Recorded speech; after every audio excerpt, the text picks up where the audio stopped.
simulate those scenarios and those situations that our players find themselves in, or that our coaches find themselves in, where they have to make difficult decisions. And, so in this scenario, we're looking at goalkeepers and we're saying, well, if Henderson faced exactly the same shots that David De Gea faced as the Man United keeper this year, he was in goal and he faced those same shots from the same locations, from the same players, what do we predict how would he have performed in those situations? And actually, through the modeling that we've done, we're saying that Henderson probably would have conceded 6 more goals than De Gea has done this season. So we're able to predict and simulate those situations and say, well, what if this player was playing in this position instead? What happens if this player had this role in this team? And based on the data that we have historically, can we predict what would happen next? And that gives our decision makers a lot more ammunition to be able to make those tough decisions. But the one that gets kind of me most excited about in terms of the future of our decision-making process is actually starting to look more at the impact that players could have, not only on your team's performance, but on the relationship between players. So this is a concept called lineup optimization.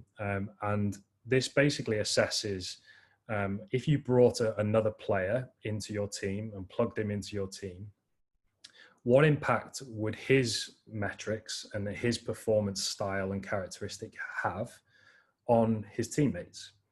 How would he influence, in this example, Pjanic, probably looks like not going to be playing with Messi next season. How is Pjanic going to influence the overall Barcelona team performance?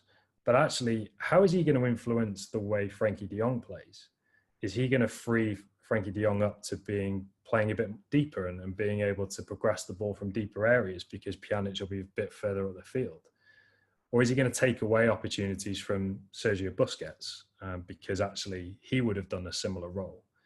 So it will allow us to start to look at those different situations. And if, Barcelona and Koeman decide to completely change the playing style next season, we can start to predict whether actually, if we change the playing style, is that going to suit all of our players?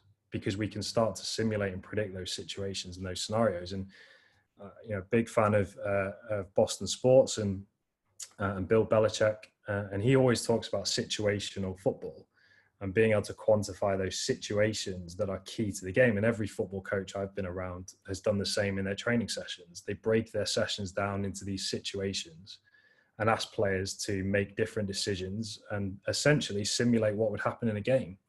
And that's what we're trying to do with our modeling and our AI solutions is, how can we identify those key situations and input different scenarios and different features and decide what would happen and predict what would happen. This is always going to be a guiding principle. I'm absolutely not saying this is the answer to everything and that every team should be selected based on these models.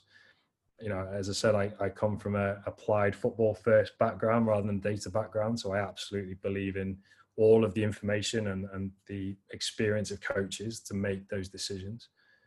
But if we could give those coaches more confidence in the decisions they can make because they can predict and simulate the different decisions they could make, I think that would have a huge impact.